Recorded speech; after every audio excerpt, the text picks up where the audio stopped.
يا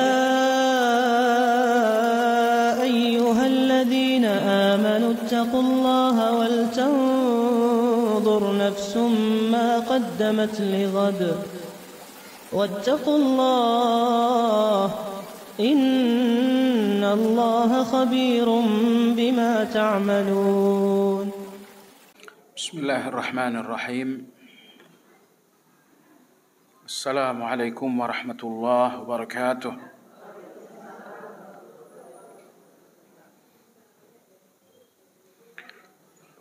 الحمد لله حمدا كثيرا طيبا مباركا فيه كما يحب ربنا تبارك وتعالى ويرضاه. أشهد أن لا إله إلا الله وحده لا شريك له وأشهد أن محمدا عبده ورسوله لا نبي بعده. اللهم صل وسلم على محمد وعلى آله وأصحابه ومن اهتدى بهديه إلى يوم الدين.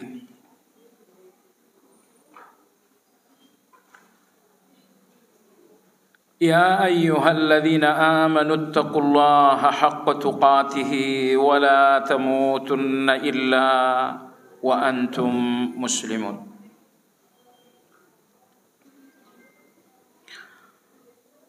Jamaah sekalian rahimakumullah,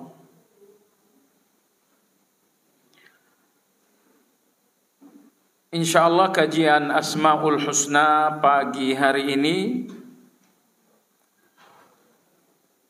akan memasuki pembahasan pada nama Allah yang ke-46, yaitu Al-Haq, yaitu Al-Haq. Al-Quranul Karim menyebutkan Al-Haq sebanyak 10 kali.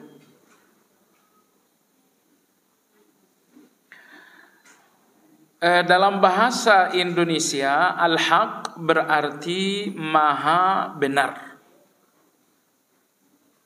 Al-Haq berarti maha benar.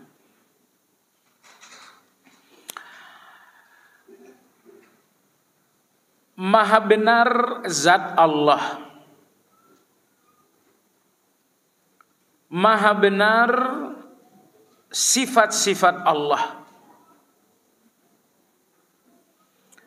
Maha benar segala perbuatan-perbuatan dan keputusan-keputusan Allah.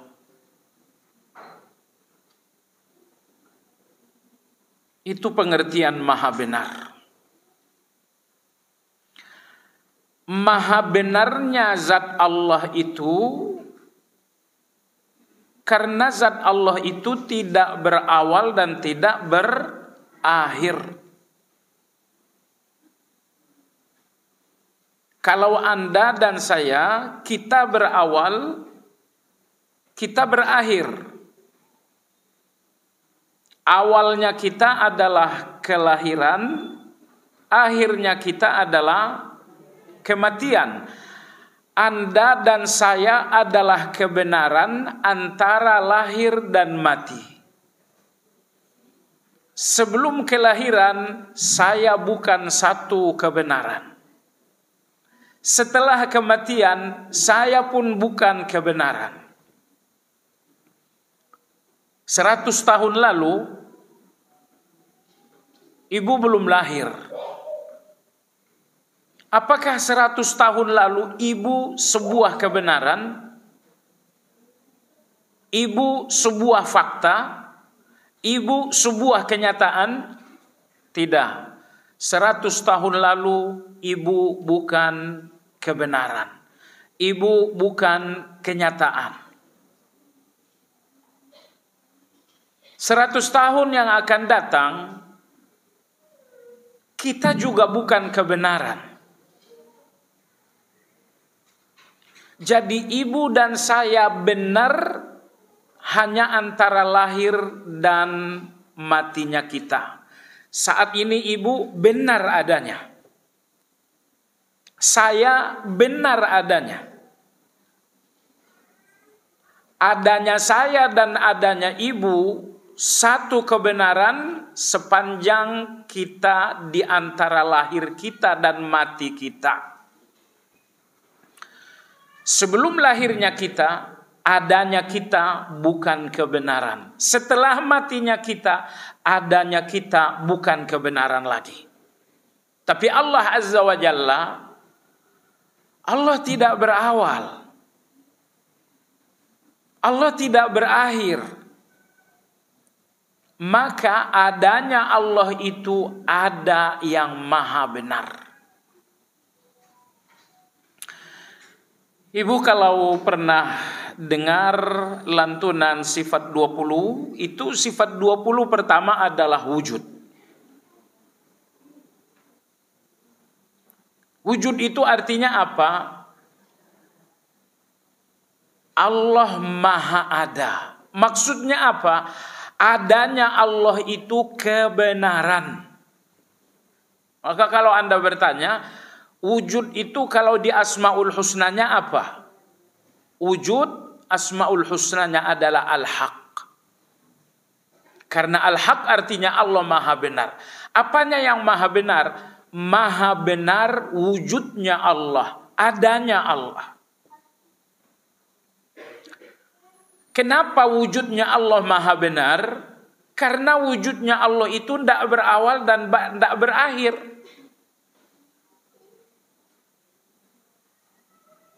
Kalau wujudnya kita berawal dan berakhir, maka wujudnya kita bukan al-haq, bukan maha benar.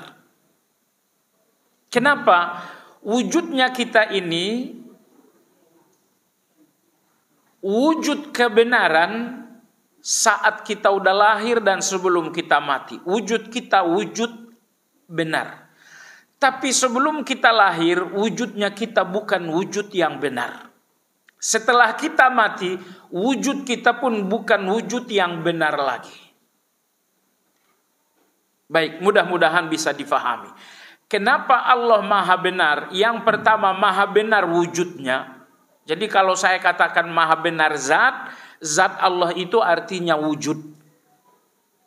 Ibu jangan berpikir kalau dalam kajian-kajian akidah terdengar zat Allah, bahwa zat itu adalah fisik, bahwa zat itu jasmani. Bukan. Apa tafsir dari zat Allah? Zat Allah tafsirnya adalah wujudnya Allah. Maha benar zat Allah artinya maha benar wujudnya Allah. Allah memiliki zat artinya Allah memiliki wujud. Baik. Ini yang pertama. Allah maha benar. Yang pertama maha benar wujudnya alias zatnya.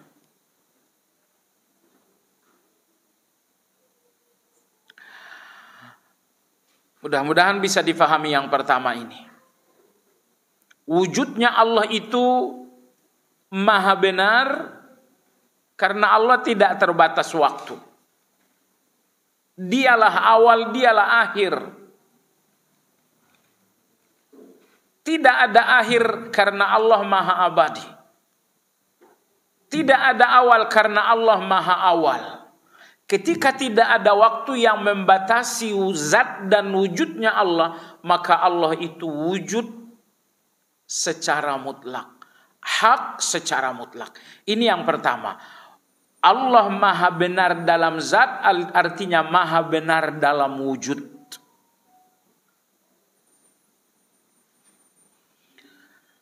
Ibu bisa bayangkan tidak kalau wujudnya Allah itu terbatas waktu. Allah baru wujud misalnya tahun 2000. Lalu sebelum tahun 2000 Allah tidak wujud, siapa yang menjadi Tuhan? Seandainya wujudnya Allah berakhir tahun 2005, lalu tahun 2007 siapa yang menjadi Tuhan? Wujudnya Allah tidak berbatas waktu. Tidak ada awal karena Allah adalah awal. Tidak ada akhir karena Allah adalah akhir. Makanya adanya Allah adalah ada yang maha benar. Tidak ada waktu di mana Allah itu tidak ada. Tidak ada waktu di mana Allah tidak ada.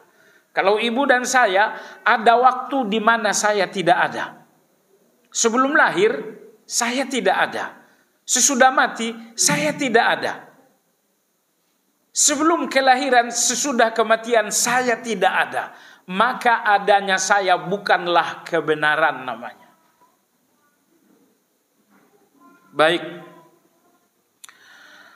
Maha benar yang kedua, maha benar sifat-sifat Allah Subhanahu wa ta'ala. Maha benar sifat-sifat Allah.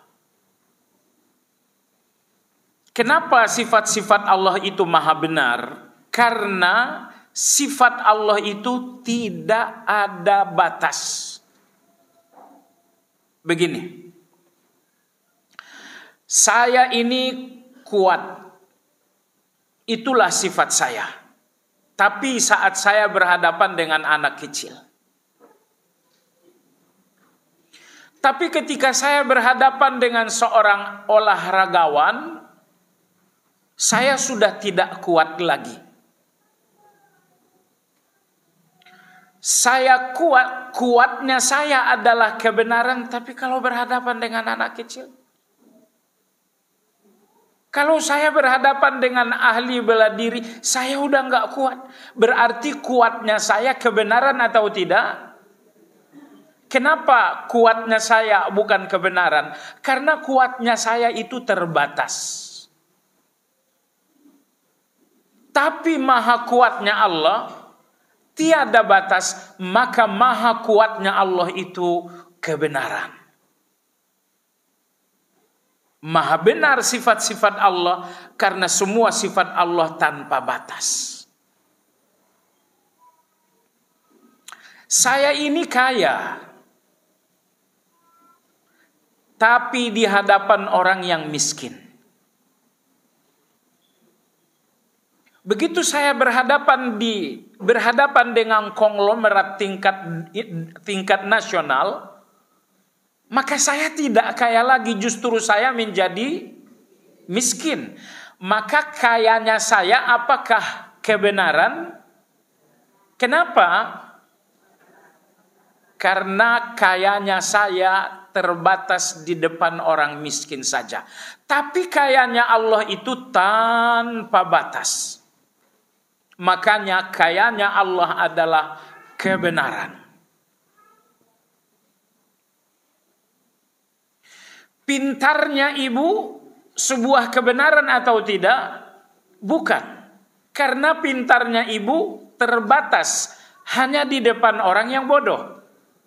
Tapi di depan seorang profesor, ternyata ibu yang pintar berubah, tidak pintar lagi.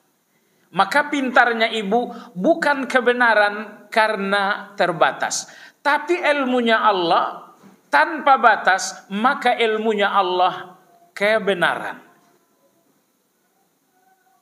Baik, jadi maha benar segala sifat-sifat Allah karena semua sifat-sifat itu tanpa batas. Makanya sifat Allah semuanya agung. Sayangnya Allah agung, kuatnya Allah agung, kayanya Allah agung. Kenapa agung? Karena tanpa batas.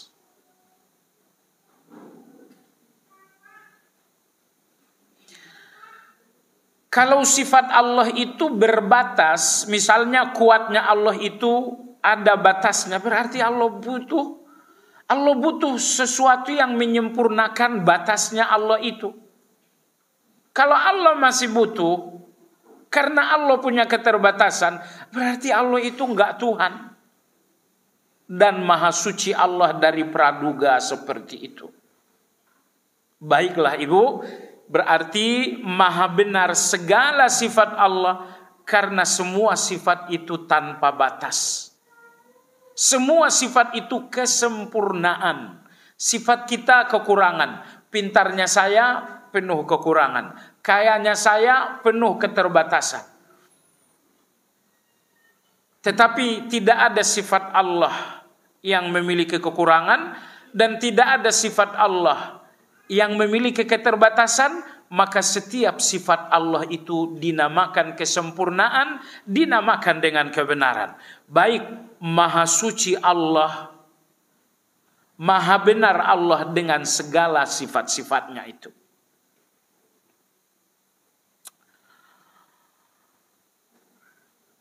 Nomor 3, Maha benar Allah dengan segala perbuatan dan keputusannya. Apapun perbuatan dan keputusan Allah benar. Tidak ada keputusan atau perbuatan Allah yang salah. Keputusan dan perbuatan ibu benar. Tapi benarnya keputusan kita itu benar yang relatif. Keputusan saya benar untuk hari ini. Tapi untuk tahun besok keputusan saya benar tidak? Oh tidak, keputusan saya untuk tahun besok perlu direvisi. Keputusan saya benar untuk keluarga saya. Tapi untuk semua keluarga, keputusan saya ini perlu dipelajari lagi.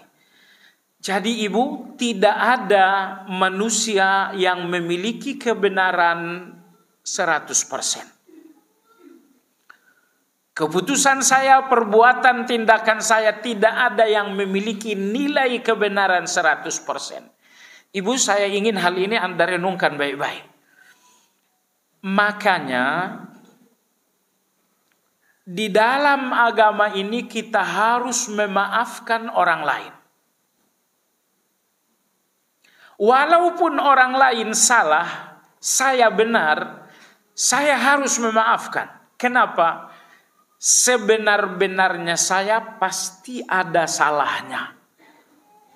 Dan sesalah-salahnya orang lain pasti ada benarnya. Karena tidak ada manusia yang benar secara absolut. Tidak ada manusia yang benar secara mutlak. Saya konflik dengan seseorang, sayalah benar.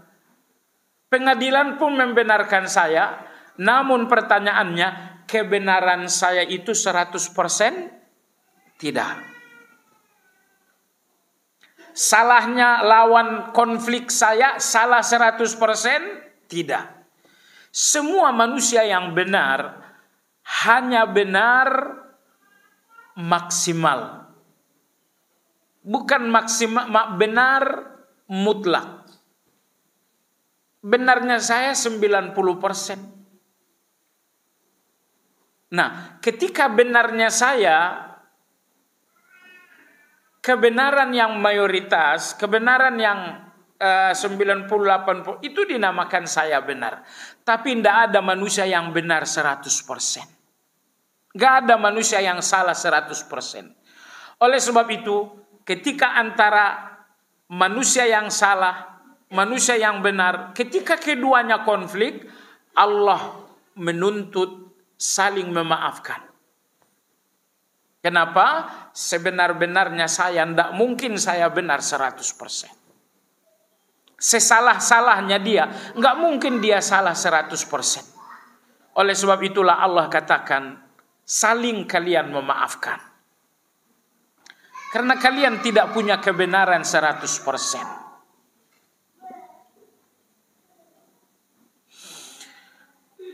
Kecuali kalau ibu bicara, ibu berbuat sesuai dengan wahyu, itu 100%.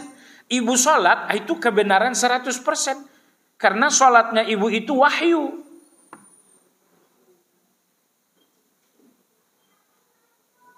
Ketika ibu menyampaikan pesan Allah, itu pasti 100%. Karena pesannya Allah itu wahyu. Tapi ucapan yang murni ucapan pribadi, perbuatan yang murni perbuatan manusiawi, nilai benarnya tidak mungkin 100%. Tidak mungkin 100%. Oleh sebab itulah, Ibu, ketika terjadi konflik antara kita dengan siapapun, ingatkan diri kita ini, ajari hati ini baik-baik. Wahai hati, jangan merasa benar meski dengan kebenaranmu. Karena kebenaran manusiawi itu tidak ada yang 100%. Kebenaran yang 100% itu hanya kebenaran wahyu. Makanya Allah menamai dirinya dengan Al-Haq. Karena tidak ada yang benar 100% itu kecuali Allah.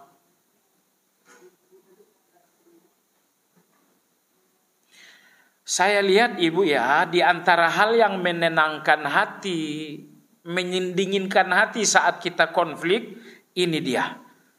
Bahwa Anda sadar betapapun saya benar namun saya tetap punya salah. Betapapun dia salah tapi pasti dia punya kebenaran. Kalau Anda selalu sadar hal ini, hati Anda akan lebih tenang dalam konflik. Betapapun saya benar, saya punya salah. Mungkin aja saya nggak sadar salahnya saya. Betapapun dia salah, dia tetap punya kebenaran. Walaupun saya nggak tahu di mana kebenarannya dia. Sepanjang Anda membuka kebenaran untuk kesalahan orang lain, Anda nggak terlalu sakit dengan salah itu. Sepanjang Anda membuka salah untuk kebenaran Anda tidak akan besar kepala dan takabur dengan benarnya Anda. Saya sering sekali sombong dengan benarnya saya, karena saya tidak membuka kemungkinan salah dalam benarnya saya. Dan saya sangat ngotot dengan salahnya orang, karena saya tidak berikan kemungkinan kebenaran untuk salahnya dia. Ingat Bapak Ibu sekalian, sepanjang kebenaran itu soal manusiawi, itu bukan kebenaran yang 100%. Kalau kesalahan itu kesalahan manusiawi, itu bukan kesalahan yang 100%. Kapan saya benar 100%? Saat kebenaran saya di atas wahyu. Kapan salahnya Anda 100%? Ketika salahnya Anda salah karena wahyu. Orang yang minuman keras, salahnya dia salah terhadap wahyu kan? Ibu? Baik. Orang yang minuman keras, salahnya dia salah terhadap wahyu kan? Itu salah 100%. Orang yang sholat, benarnya dia berdasarkan wahyu kan? Sepanjang kebenaran itu berdasarkan wahyu, itu 100%. Sepanjang kesalahan itu terhadap wahyu, itu 100%. Tetapi bedakan, tidak selamanya benarnya saya karena wahyu. Boleh jadi benarnya saya hanya manusiawi saja. Contoh,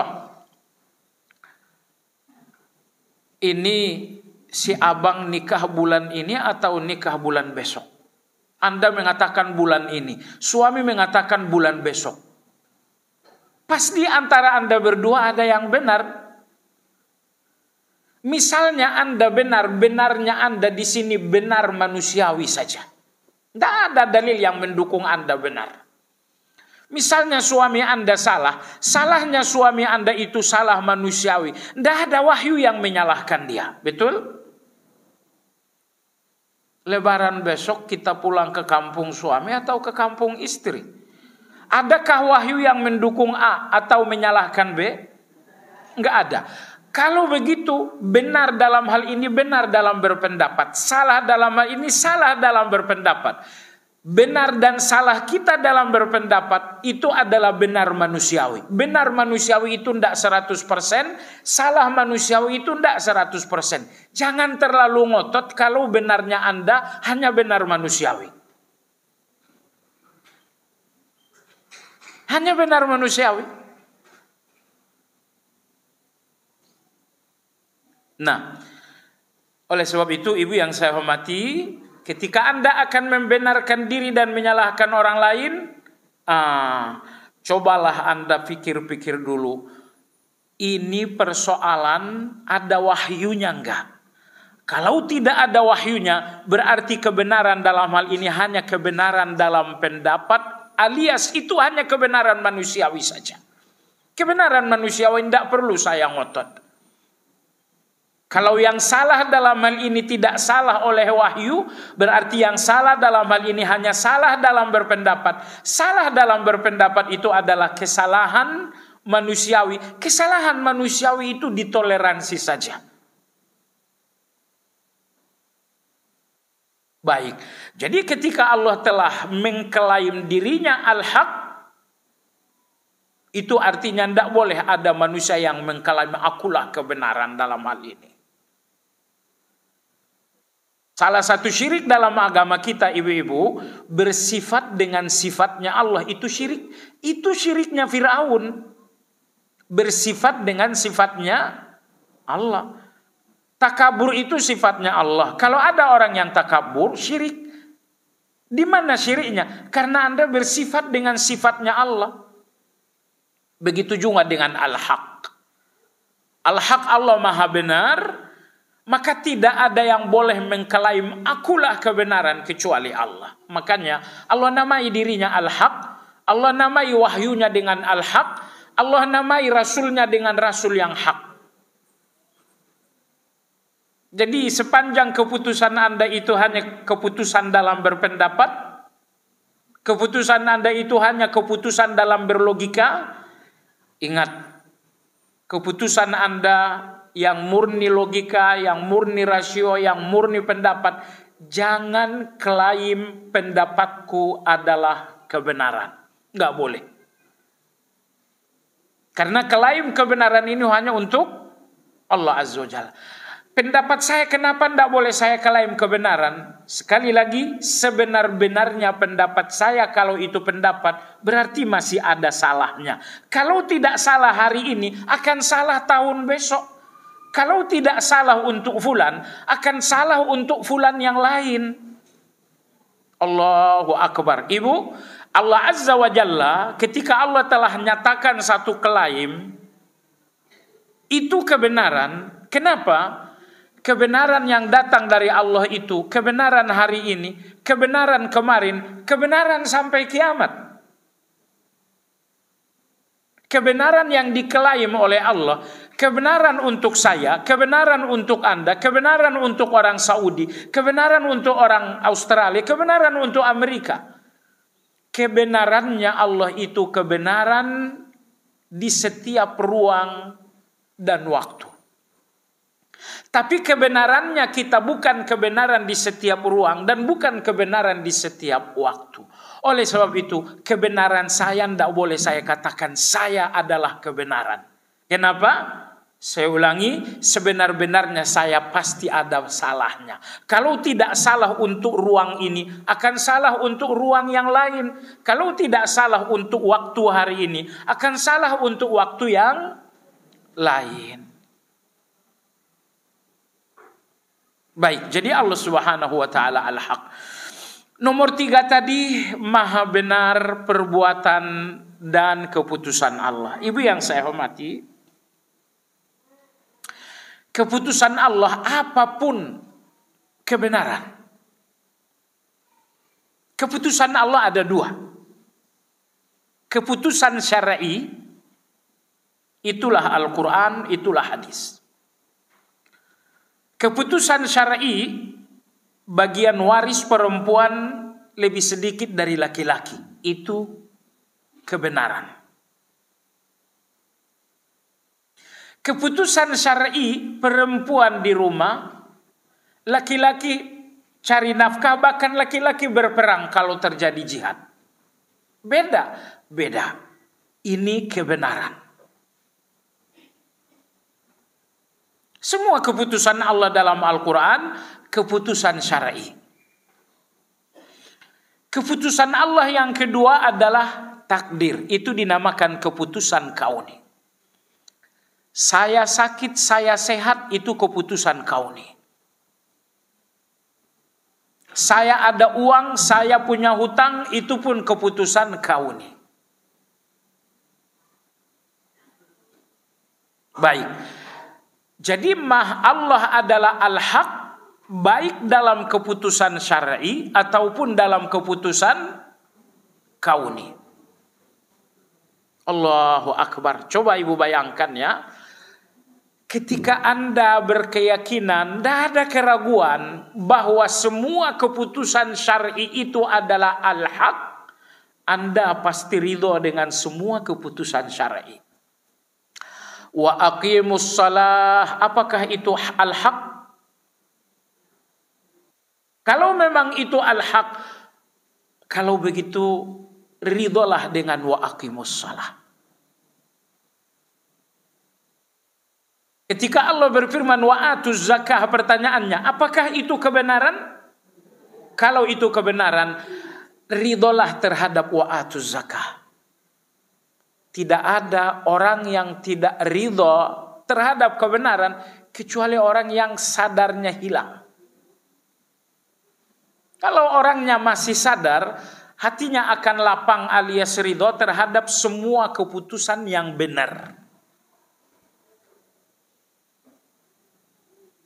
Baik, pertanyaannya sekarang adalah keputusan kauni, saya sehat, saya sakit, itu keputusan Allah. Apakah itu benar atau salah? Kalau itu benar, berarti saya harus lapang dada dengan sehatnya saya pun harus lapang dada dengan sakitnya saya. Sakitnya saya adalah kebenaran. Kalau begitu kenapa saya tidak ridho? Ada yang lahir, ada yang wafat. Dua-duanya keputusan Allah, dua-duanya adalah kebenaran. Kalau begitu lapang dadalah untuk satu kelahiran, lapang dada pula untuk satu kematian. Anda punya uang, Anda punya hutang. Dua-duanya keputusan Allah. Keputusan Allah itu benar. Kalau begitu lapang dadalah dengan Anda punya uang, lapang dada juga dengan Anda punya hutang.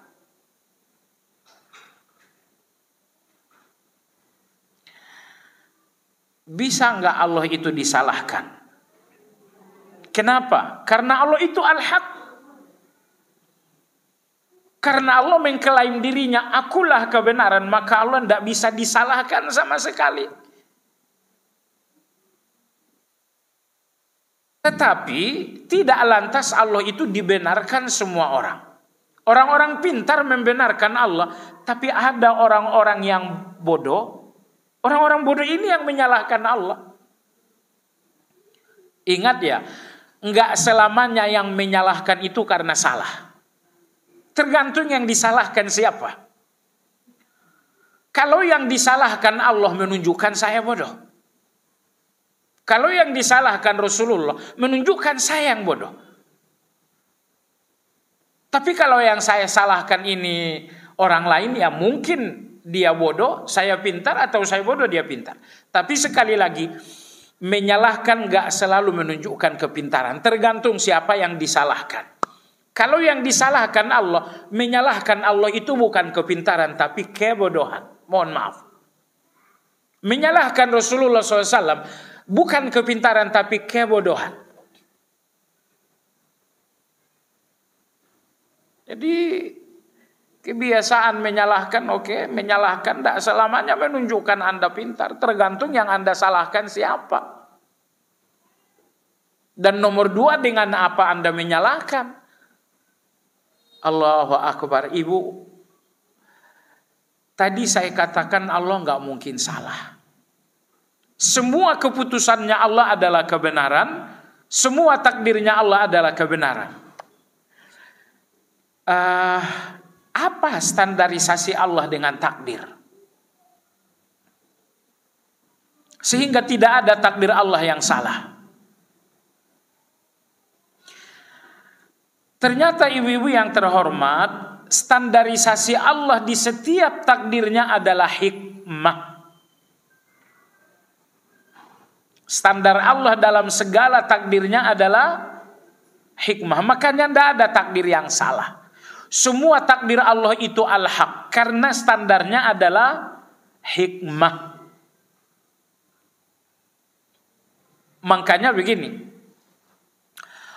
walaupun saya menangis dengan sakitnya saya, Kalau ternyata di dalam sakitnya saya itu ada hikmah, Allah akan tetap datangkan sakit itu. Allah nggak peduli dengan teriakan saya, sakitnya saya, karena hikmah di dalam sakit itu sangat besar. Standar Allah mengirimkan saya penyakit karena di situ ada hikmah. Ketika di dalam sakit ada hikmah, Allah datangkanlah sakit itu walaupun saya akan meradang. Allah tahu ibu nggak nyaman dengan hutang piutang. Tapi ketika di dalam hutang piutang itu ada hikmah, akan Allah berikan Anda hutang piutang. Allah tahu Anda nggak nyaman, tapi Allah tahu bahwa Anda hikmah. Ingat, untung Anda di dalam hikmah lebih besar daripada untung Anda sekedar nyaman. Ibu nyaman itu untung nggak? Tapi manakah yang lebih untung? Nyaman atau hikmah? Nyaman itu keuntungan untuk duniawi Anda, tapi hikmah itu keuntungan Anda untuk dunia dan akhirat.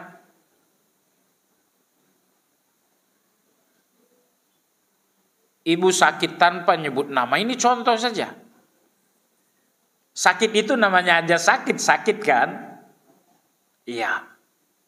Orang dokter bilang, oh ini sakitnya kanker stadium akhir. Sakit nggak tuh? Namanya sakit ya sakit. Sakit itu rugi. Tapi hikmah di dalam sakit itu untung. Allah berikan Anda sakit, walaupun sakit itu kerugian, karena hikmah dalam sakit keuntungan yang besar mengalahkan kerugian. Nah, ibu yang saya hormati, manusia paling nyaman hidup, paling tenang hidup, mereka yang selalu menilai dengan hikmah. Suami saya begini-begini, lihat hikmahnya saja. Begitu kacamatanya kacamata hikmah, ternyata suami kita walaupun kasar tak berperasaan, enggak lagi salah dia kalau kacamatanya menggunakan hikmah. Tapi kalau kacamatanya hawa nafsu, banyak yang salah. Miskinnya saya salah kalau kacamatanya nafsu. Tapi kalau kacamatanya hikmah, miskinnya saya ini enggak salah. Hutangnya saya salah kalau kacamatanya nafsu. Tapi kalau kacamatanya hikmah, hutangnya saya itu enggak salah. Saya katakan ibu, hikmah terkecil dalam ujian Allah terhapusnya dosa. Itu hikmah paling kecil itu. Satu dosa saja hapus, itu keuntungannya luar biasa. Keuntungannya luar biasa karena nyatanya nanti di akhirat ibu tidak akan masuk surga dengan satu dosa saja. Dosa saya cuma satu. Masuk surga enggak walaupun dosa Anda cuma satu? Enggak bakal. Nabi Adam itu diusir dari surga bukan karena salahnya 10. Berapa salahnya Nabi Adam? Allahu Akbar. Ini Adam loh. Nabi loh. Allah ciptain langsung dengan tangannya loh. Salah satu aja diusir dari surga. Anda bukan Nabi. Salah Anda 1 triliun.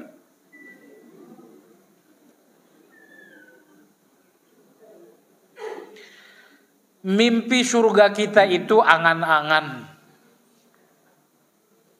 Kalau Anda ngaku banyak dosa, surga itu sepertinya bukan kepastian. Harapan bolehlah.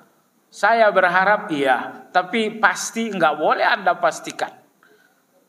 Sepanjang dosa Anda pasti, surga itu bukan pasti bagi Anda. Sepanjang kebaikan Anda ada, neraka ini pun bukan pasti bagi Anda. Paham maksudnya? Apakah neraka itu kepastian bagi Anda? Bukan, karena saya punya syahadat, karena saya punya kebaikan.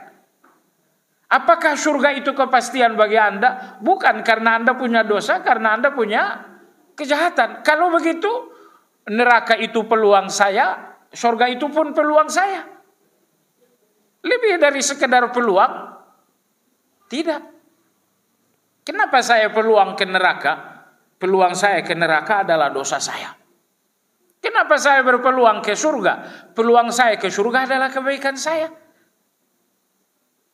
Dan yang akan menghitung baik buruknya Anda adalah Allah Azza wa Jalla.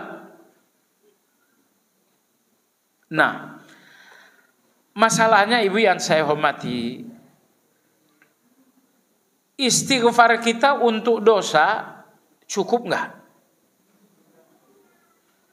Cukup nggak istighfar Anda untuk dosa itu? Nggak cukup. Bahkan banyak istighfar kita butuh istighfar lagi. Ya kalau istighfarnya ria, berarti kan istighfar saya ini butuh istighfar. Kalau istighfarnya ujub, berarti kan istighfarnya saya ini butuh istighfar lagi karena saya ujub. Baik, kalau begitu fix istighfar saya tidak cukup untuk dosa saya. Nomor 2, kebaikan Anda cukup nggak untuk dosa Anda? Ya kebaikan Anda rianya banyak. Kebaikan Anda ujubnya juga banyak. Kebaikan Anda dengan sampah malasnya juga banyak.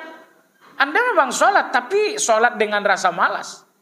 Bukan dengan sholat dengan hati yang ridho. Kalau begitu fix, kebaikan saya tidak cukup untuk menghapus dosa. Istighfar saya dan taubat saya tidak cukup untuk menghapus dosa. Lantas bagaimana dosa ini bisa hilang? Hilangnya dosa Anda, kalau tidak hilang dengan istighfar, kalau tidak hilang dengan kebaikan, berarti dia akan hilang dengan ujian. Biarkanlah hutang itu datang biar hapus. Biarkanlah sakit itu datang biar hapus. Biarkanlah saya dibully orang biar hapus. Itu hikmahnya. Kenapa saya sakit? Oh, ternyata istighfar saya tidak cukup. Biarkan sakit ini datang. Jadi kalau Anda sakit sepekan, sepekan Anda dibersihkan oleh Allah. Kalau Anda sakit sebulan, sebulan Anda dibersihkan oleh Allah. Kalau begitu berapa lama mau sakit? Berapa lama Anda mau sakit? Jawabannya terserahmu saja ya Allah. Yang penting berikan aku hati yang ridho, agar lidah ini tidak bertutur yang jahat. Ya Allah, berapa lama pun aku sakit, terserah Engkau. Tapi berikan hatiku ridho, agar lisanku tidak salah berbicara. Sebab kalau tidak ada ridho, 2 hari saja sakit bakal salah. Jangan 2 hari. Tertusuk duri ikan, 10 menit lalu, oh ngomongnya udah kemana-mana. Makan gitu kan. Makan ikan ketusuk duri. 10 menit diusahakan tidak keluar, tapi omongannya udah kemana-mana.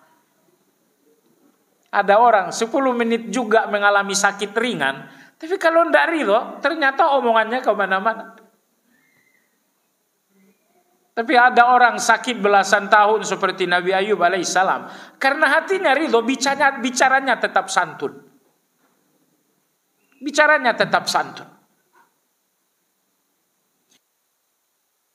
Baiklah ibu-ibu sekalian yang saya hormati, jadi mohon yang tadi Anda pegang baik-baik, standar Allah dengan segala keputusannya adalah hikmah. Kalau di dalam sakit itu ada hikmah, maka Allah berikan sakit. Kalau dalam hutang piutang itu ada hikmah, makanya Allah berikan hutang piutang.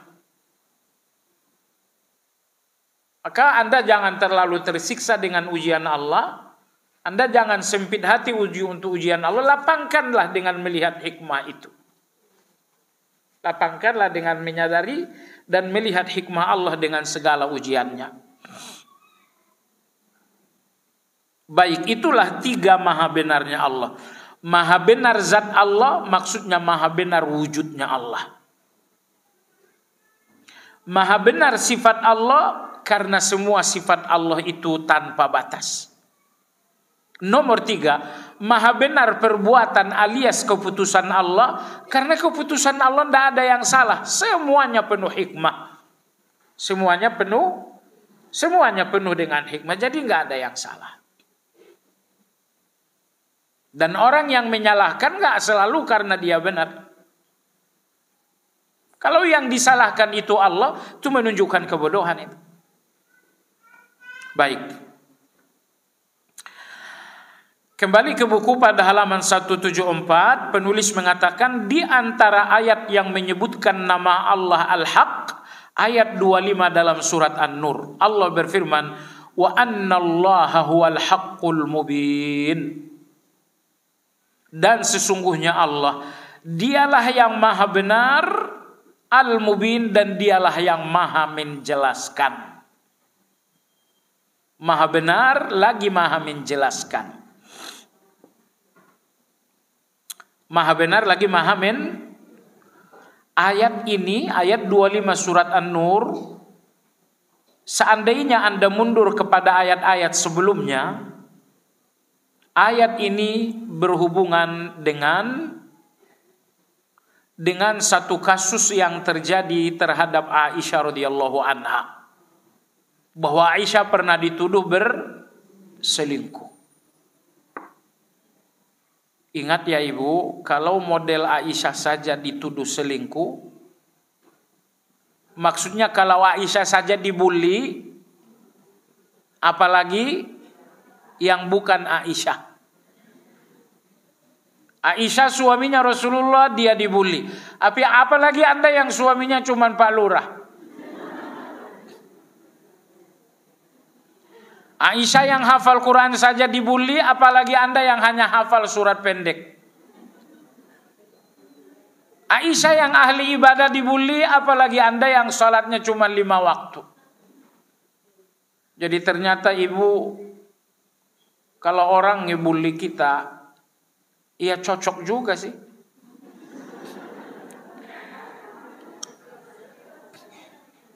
Cocok kita dibully. Kalau tidak cocok dengan kesalahan A, cocoknya dengan kesalahan yang lain. Saya dituduh bohong, padahal tidak. Memang dalam hal ini bohong. Tapi kalau yang kemarin-kemarin kan bohong. Cocok. Saya dibully berzina. Oh iya, memang kamu tidak berzina dalam zina nyata. Tapi kalau dengan zina mata kan zina juga. Benar juga. Jadi percayalah ibu-ibu sekalian, semua bully tentang kita itu benar. Gak ada yang salah. Cuman bentuknya aja yang beda. Kamu bohong. Bohong. Kamu bully, saya bohong. Walaupun memang kali ini saya gak bohong. Tapi kemarin-kemarin kan bohong. Nah baiklah jamaah sekalian. Gak ada kejahatan yang gak ada tempatnya di kita. Semua kejahatan itu ada tempatnya. Ibu zina, mohon maaf ya, ada tempatnya nggak dalam diri ibu? Ada. Kalau zina itu tidak ada tempatnya pada kehormatan Anda, zina itu tempatnya di mata, zina itu tempatnya di bicara, zina itu tempatnya di telinga. Kalau gitu zina itu ada tempatnya di dalam diri Anda. Mencuri ada tempatnya kah? Ada juga tempatnya. Kalau Anda nggak mencuri harta orang, mungkin Anda mencuri yang lain, mencuri waktu. Mestinya ngajar masuk jam sekian, curi waktu sampai 2 jam. Jadi percayalah ibu, coba pikirkan aja pelan-pelan, mengapa kita nggak boleh takabur dengan kebaikan kita? Karena tempat kejahatan dalam diri kita masih lebih banyak daripada tempat kebaikan. Jujur aja ya, tempat kejahatan dalam diri kita masih lebih banyak daripada tempat kebaikan. Cuma Allah maha baik. Kejahatan ini Allah rahasiakan, kebaikan ini Allah nampakkan, sehingga jadilah saya dan Anda punya kehormatan. Kalau kejahatan kita tidak dirahasiakan oleh Allah, ya Allah, ibu sekalian, jahat kita lebih banyak, baik kita itu sangat sedikit. Kebaikan yang sedikit ini yang Allah tonjolkan. Kejahatan yang banyak itu malah dirahasiakan oleh Allah Azza wa Jalla, sehingga kita pun punya kehormatan itu. Baiklah, jadi ketika Aisyah radhiyallahu anha yang suaminya Nabi, yang hafalan Qur'annya luar biasa, beliau juga meninggalkan hafalan hadis ribuan, ibadahnya pun luar biasa. Dan agar Anda tahu, Aisyah ini adalah ahli sedekah. Dia nggak sedekah main juta, dia pernah sedekah sebanyak ribuan dinar. Bukan ratusan dinar, 1000 dinar.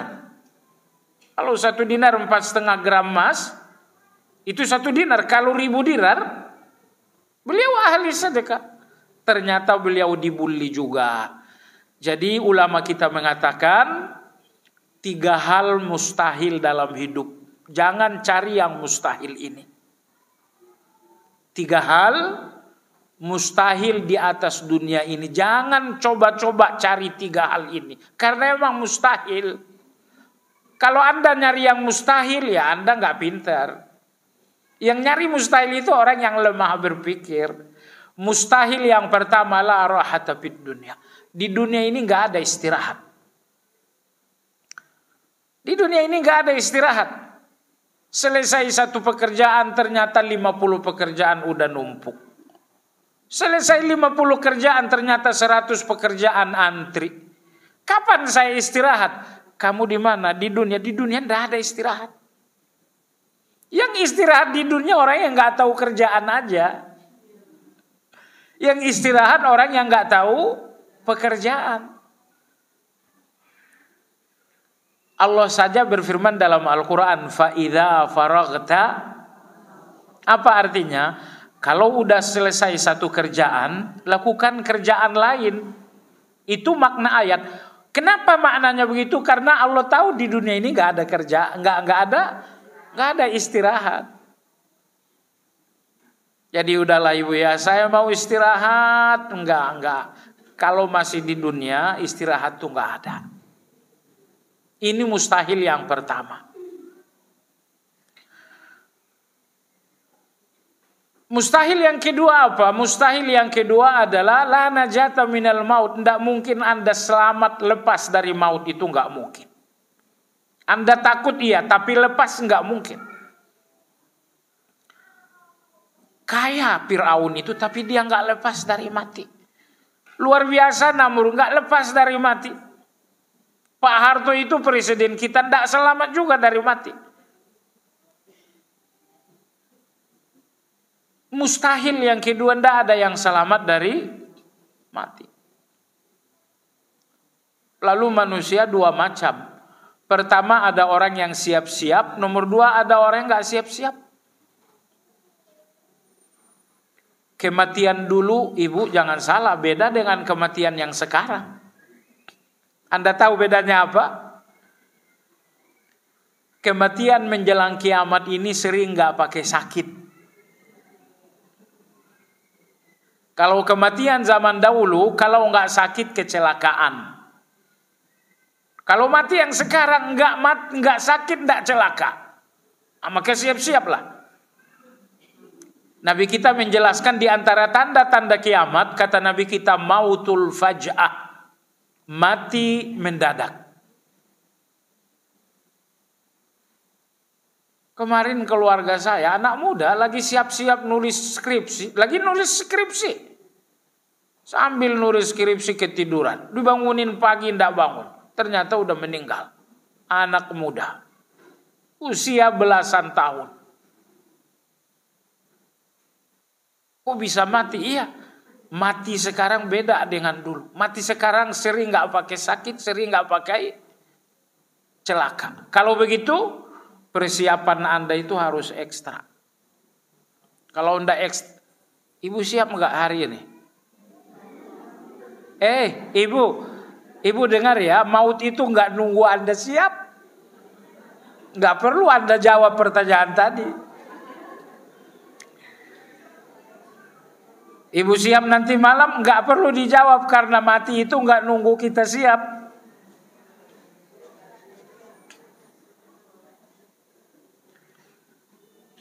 Kalau pesannya Nabi begini, pesannya Nabi, kalian kalau udah nyampe pagi hari, siap-siap jangan-jangan sebelum sore. Kalau kalian udah sampai di sore hari, siap-siap. Jangan-jangan gak nyampe pagi.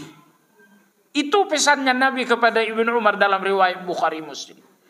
Kata Nabi, "Idza asbahta fala tantaziril masa, wa idza amsayta fala tantazirish sabah." Terjemahan sederhananya, kalau kamu udah sampai di pagi hari, siap-siap. Jangan-jangan gak nyampe sore. Kalau udah sampai di sore dan di malam hari, siap-siap. Jangan-jangan gak nyampe besok pagi. Di kalender itu semuanya tertera. Kapan anak sekolah, kapan pulang kampung, kapan pergi umroh, jadwal Anda ada kalendernya. Tapi mati Anda celaka itu tidak ada kalendernya. Kalendernya Allah yang megang. Itulah sebabnya ibu, kebaikan ini ujian, kejahatan itu ujian. Karena mati itu dirahasiakan. Kalau mati itu ada kalendernya, kebaikan ini enggak ujian lagi. Misalnya kalendernya kita mati seminggu lagi. Ya sudah, sungguh-sungguh kita beramal. Kita tinggalkan suami kita. Kita tinggalkan anak-anak kita. Khatam Quran sekali sehari. Kenapa? Ini kalender mati saya seminggu lagi. Tapi Allah rahasiakan kematian. Makanya kebaikan itu ujian. Ujian karena kematian. Kebaikan itu ujian karena kematiannya dirahasiakan. Kejahatan itu pun ujian karena kematiannya dirahasiakan. Kalau ada kalender mati, tidak ada orang melakukan dosa. Sebulan lagi ya, mana ada orang yang berdusta lagi? Mana ada orang yang korupsi lagi? Mana ada orang yang gibah lagi? Ibu masih gibah enggak? Masih. Berapa kali sehari?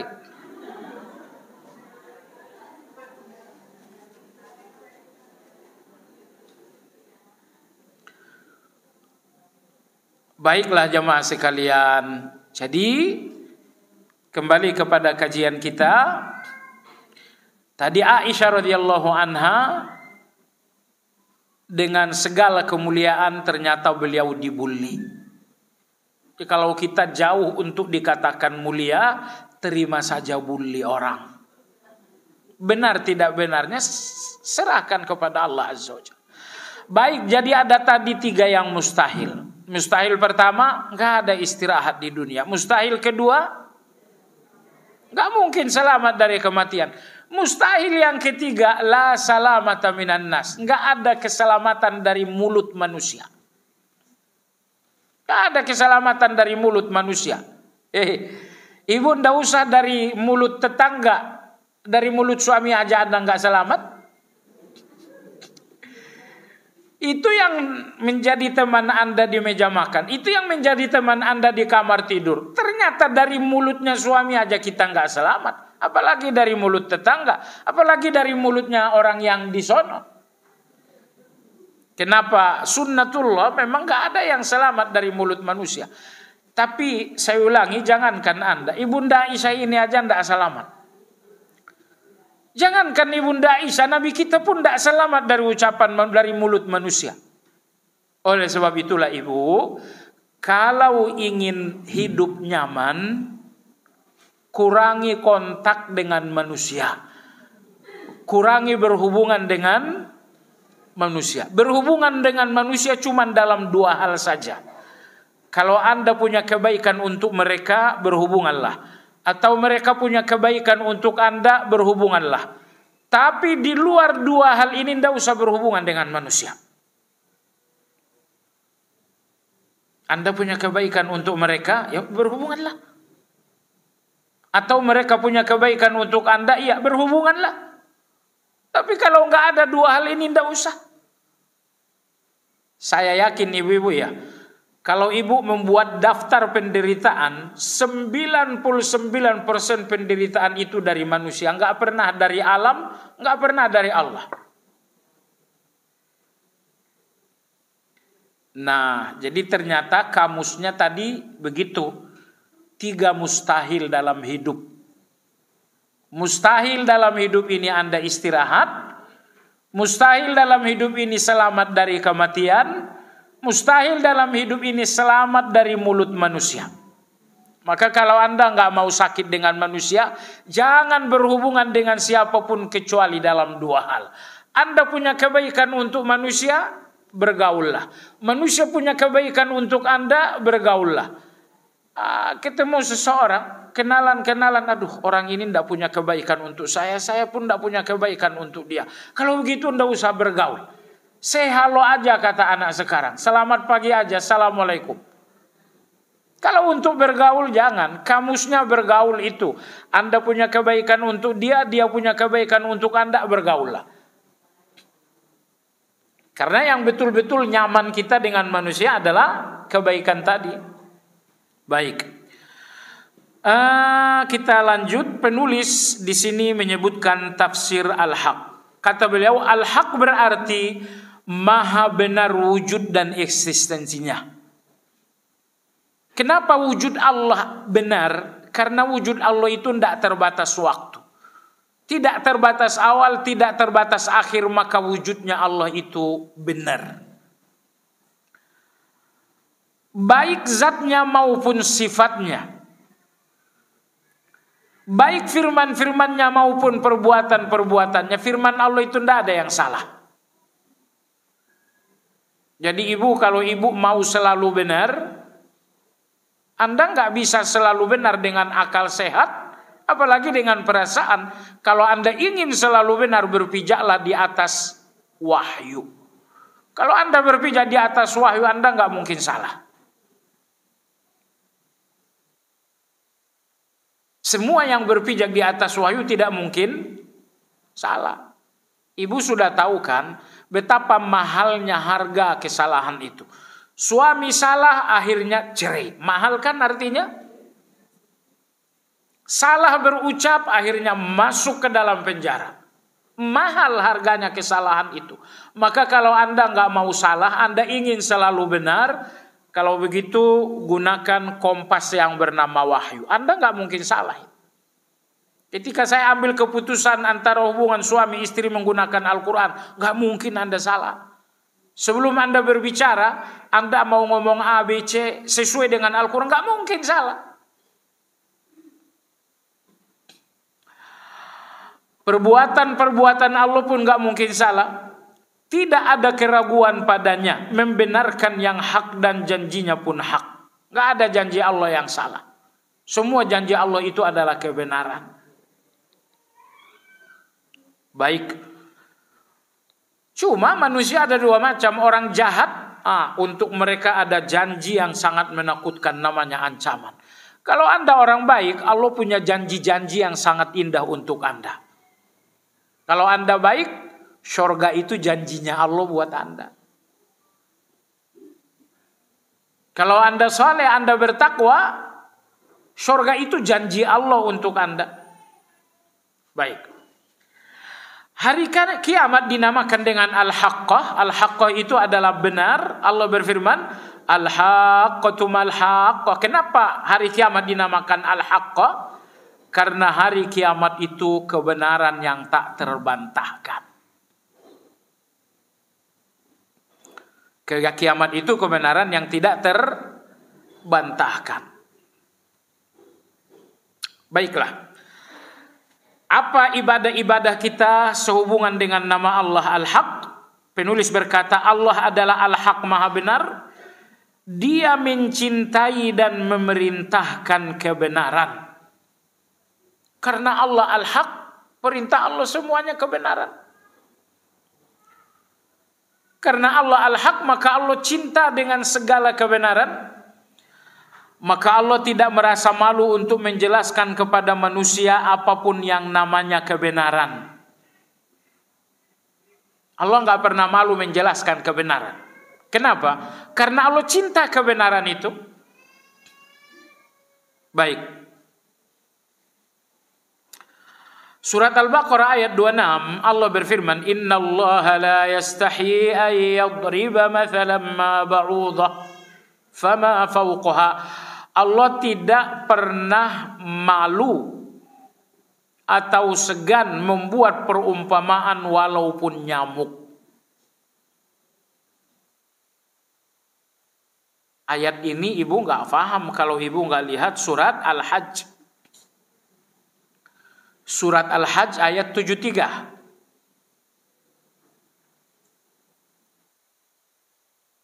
Pada surat Al-Hajj ayat 73 Allah berfirman, ya ayyuhan nas duriba mathalun fastami'u lah. Wahai kalian manusia, ada satu perumpamaan, dengarlah baik-baik. Innal ladzina tad'una min dunillah lan yakhluqu dzubaban walau ijtama'u lah. Terjemahan bebasnya, Tuhan-Tuhan kalian yang bernama berhala itu enggak bisa menciptakan walau seekor lalat meski berhala yang ratusan itu bersatu. Berhala jumlahnya ratusan bersatu untuk menciptakan seekor lalat. Mampukah berhala itu? Baik. Perumpamaan yang kedua, wa yaslubuhumuz zubabu syai'an la yastanqiduhu min. Seandainya persembahan kalian untuk berhala dicuri lalat, bisakah berhala itu ngambil kembali dari lalat? Kalau begitu faktanya berhala kalian gak bisa bikin lalat walaupun berhala bersatu. Fakta yang kedua, lalat mencuri makanan berhala, berhala gak bisa ngambil kembali. Dha'ufat talib wal matlub. Lemah sekali berhala itu, dan yang lebih lemah lagi yang menuhankan berhala.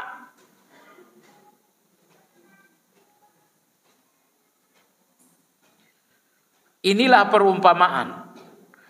Ibu, begitu perumpamaan ini datang, orang kafir bilang, Tuhannya Muhammad ngomong lalat. Tuhannya Muhammad ngomong lalat. Maka Allah jawab dalam surat Al-Baqarah tadi. Surat Al-Baqarah ayat 26. Allah nggak malu buat perumpamaan. Jangankan lalat, nyamuk pun Allah nggak malu. Antara nyamuk dengan lalat mana yang lebih kecil? Iya, Allah mengatakan jangankan lalat. Pada surat Al-Hajj ayat 73, ngomongin nyamuk pun Allah nggak malu. Kenapa Allah nggak malu? Di dalamnya ada kebenaran. Maka Allah sebutkan lalat di ayat 73 Al-Hajj karena Allah ingin menyampaikan kebenaran. Lalat itu lalat, tapi Allah ndaknya malu. Allah nggak malu menyebutkan lalat karena ini perumpamaan kebenaran. Intinya Allah cinta kebenaran. Dan Allah nggak pernah malu untuk kebenaran itu. Dua orang yang terhalang kebenaran. Pertama, orang yang malu terhadap kebenaran, tidak dapat kebenaran. Nomor dua, orang yang malas.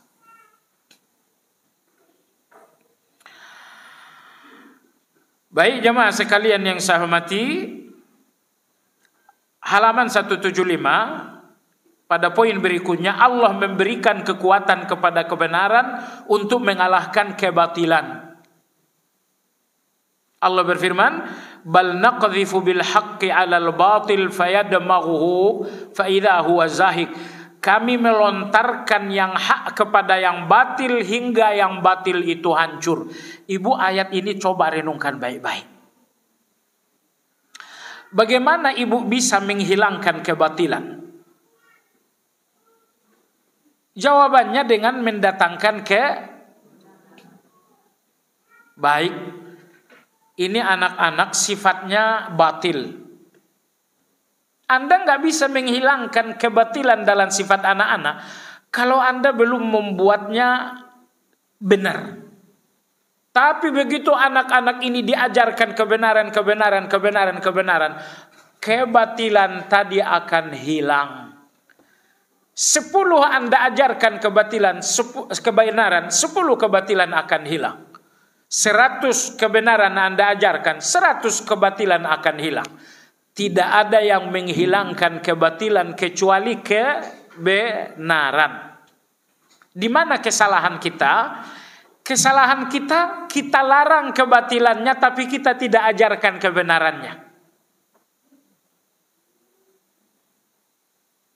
Kita larang kebatilannya tapi kita nggak ajarkan kebenarannya. Padahal kebatilan itu tidak hilang hanya karena dilarang. Hilangnya kebatilan itu kalau kebenarannya diajarkan. Ibu, kapan syirik itu hilang? Kalau tauhidnya diajarkan. Kapan bid'ah itu hilang? Kalau sunnahnya diajarkan. Kapan dusta itu hilang? Kalau jujurnya diajarkan. Kapan takaburnya hilang? Kalau rendah hatinya diajarkan. Kapan serakah itu hilang? Kalau zuhudnya diajarkan. Kapan malas itu hilang? Kalau semangatnya diajarkan. Kebatilan-kebatilan tidak hilang kecuali oleh kebenaran. Masalahnya begini, kita kadang-kadang ingin menghilangkan kebatilan, yang kita lakukan cuma melarang. Ingat, kebatilan tidak akan hilang hanya dengan larangan, sebab hilangnya kebatilan adalah dengan kebenaran. Kamu nggak boleh dusta ya. Kalau dusta, awas, ibu cambuk kamu. Anda melarang. Akan hilangkah dusta itu? Tidak. Karena Anda belum mengajarkan kebenaran.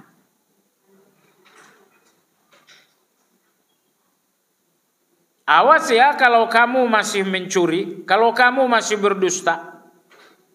Anda melarang dengan ancaman, enggak akan hilang sebelum kebenarannya diajarkan. Maka ayat 18 surat Al-Am ini pelajaran bagaimana cara menghilangkan kebatilan. Ternyata kebatilan itu enggak hilang dengan cara dilarang saja, tapi hilangnya dengan cara mengajarkan kebenaran. Perhatikan dalam surat Al-Asri. Allah berfirman, wa tawasau bil haq wa tawasau bis sabar. Kalau orang sudah tahu kebenaran dan orang pun sabar dengan kebenaran, kebatilan hilang. Ini dua ya. Anda ajarkan kebenarannya, ajarkan pula sabarnya. Karena orang yang melakukan salah itu penyebabnya mungkin tak tahu kebenaran, atau mungkin tidak sabar memegang kebenaran itu. Ibu tahu enggak kalau riba itulah terlaknat? Baik, ibu udah tahu kebenarannya kan? Tapi kalau ibu tidak sabar dengan kebenaran, makan riba juga. Maka selamatnya Anda dari kebatilan dengan al-haq dan dengan as-sabar.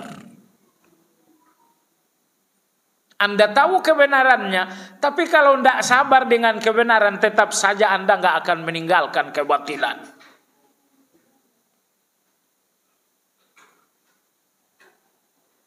Maka orang yang melakukan kebatilan itu dua macam. Pertama, melakukan kebatilan karena nggak tahu kebenaran. Nomor dua, melakukan kebatilan karena tidak sabar dengan kebenaran. Kira-kira lebih banyak mana, Ibu?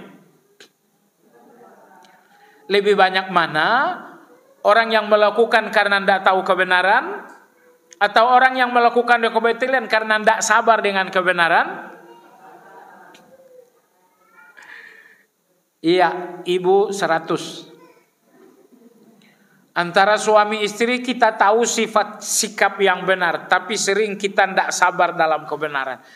Anda tahu kan kalau suami bentak, kebenarannya Anda diam. Itu kebenaran kan? Tapi tidak sabar kita dengan kebenaran. Suami bentak sekali, kita bentak 10 kali. Peperangannya mengalahkan peperangan Israel dan Iran. Israel rudalnya 10, Iran rudalnya.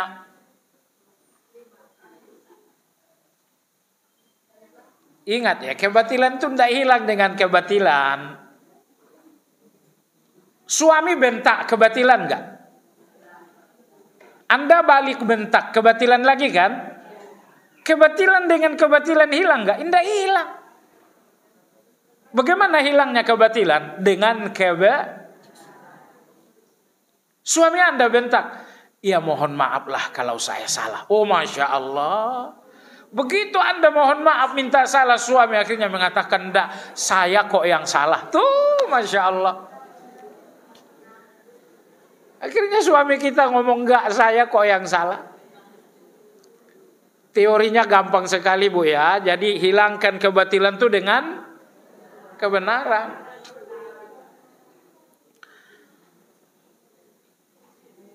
Baik Ibu, ada pertanyaan tidak?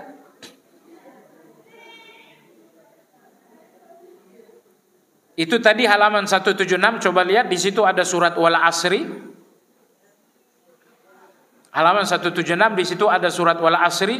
Wal Asri innal insana lafi. Apa arti Wal Asri? Demi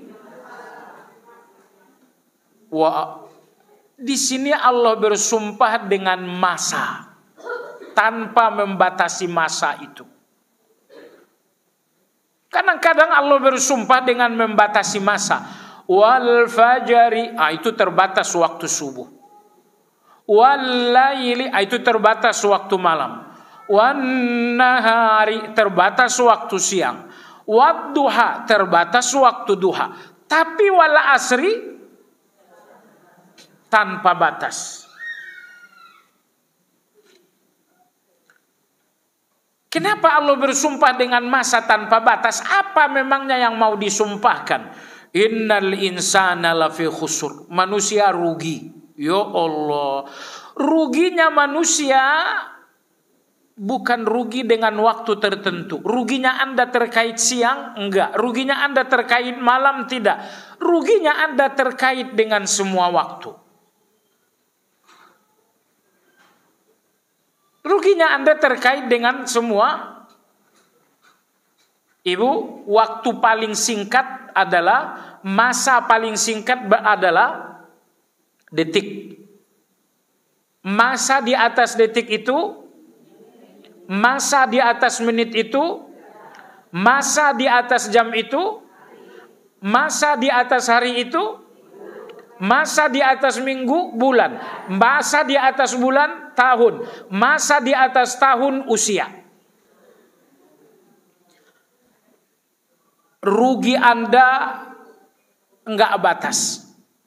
Kalau Anda tidak rugi usia, Anda rugi di tahun. Kalau Anda enggak rugi di tahun, Anda rugi di bulan. Kalau Anda enggak rugi di bulan, rugi di minggu. Kalau Anda enggak rugi di minggu, rugi di hari. Kalau enggak rugi di hari, Anda rugi di tahun. Kalau enggak rugi di tahun, rugi di jam. Kalau enggak rugi di jam, rugi di menit. Kalau enggak rugi di menit, rugi di...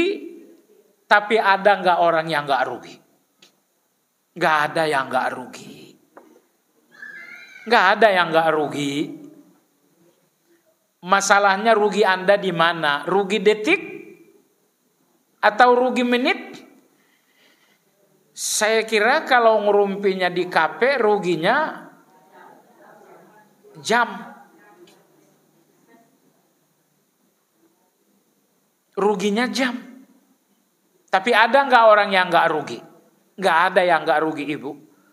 Persoalannya itu aja, kalau Anda nggak rugi di minggu, berarti ruginya Anda di hari. Kalau Anda nggak rugi di hari, ruginya Anda adalah jam. Tapi adakah orang yang nggak rugi? Nggak ada. Rugi terkecil, rugi Anda terkait detik. Oh, detik, iya.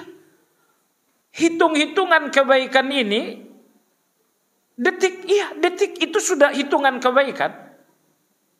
Masa Allah berfirman dalam Al-Quran, فَمَنْ يَعْمَلْ مِثْقَالَ ذَرَّةٍ خَيْرًا يَرَهُ وَمَنْ يَعْمَلْ مِثْقَالَ ذَرَّةٍ شَرًّا يَرَهُ.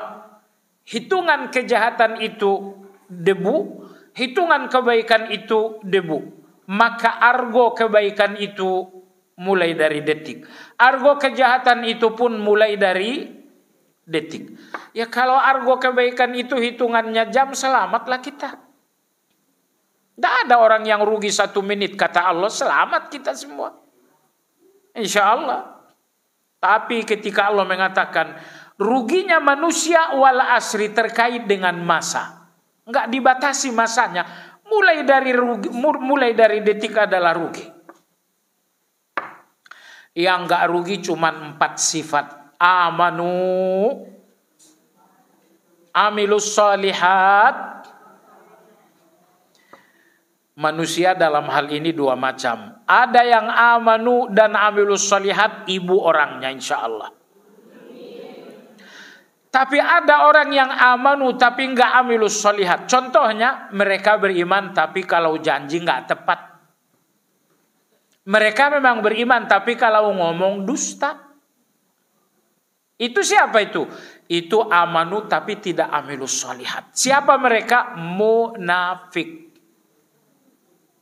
Munafik itu amanu karena mereka tidak kafir, tapi mereka tidak amilus solihat karena dusta kalau ngomong, khianat kalau ada amanah, menyalahi kalau berjanji.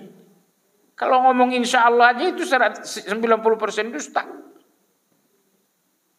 Baik, jadi kalau Anda nggak mau rugi, amanu. Tapi juga amilus solihat. Amanu tanpa amal soleh itu membuat Anda menjadi munafik. Tapi kalau Anda amanu, Anda pun amilus solihat, selamatlah Anda dari kerugian. Lalu sekedar amanu amilus solihat Anda pun rugi. Karena amanu wa amilus solihat Anda cuma baik untuk diri sendiri. Tapi ketika Anda tawasau bil haq, tawasau bis sabar, di situ Anda akan baik untuk orang. Amanu wa amilus solihat, itu saya baik untuk diri sendiri. Tawasau bil haq, tawasau bis sabar, itu saya baik untuk orang lain. Saya baik untuk diri sendiri, saya pun baik untuk orang lain. Barulah saya selamat dari khusrin, kerugian. Iyalah ibu sekalian, ada pertanyaan? Nah, tadi kita kaji di mana penyebab manusia tidak selamat dari kebatilan. Penyebabnya bukan cuma karena tidak tahu kebenaran, tapi karena tidak sabar dengan. Makanya di sini digandengkan kebenaran dengan sabar. Wa tawasau bil haq, wa tawasau bis sabar. Karena faktanya mayoritas orang menjadi batil bukan karena tidak tahu kebenaran, tapi karena tidak sabar dengan kebenaran. Baik ibu sekalian, saya kira sampai di sini kajian kita. Mudah-mudahan bermanfaat. Yang akan datang adalah nama Allah yang ke-47. Ada pertanyaan, Jang? Baik. Tidak ada pertanyaan. Jam 11 lebih sedikit. Kita sudahi dengan zikir kafaratul majlis. Subhanakallahumma wa bihamdika asyhadu an la ilaha illa anta astaghfiruka wa atubu ilaik. Alhamdulillahirabbil alamin. Assalamualaikum warahmatullahi wabarakatuh.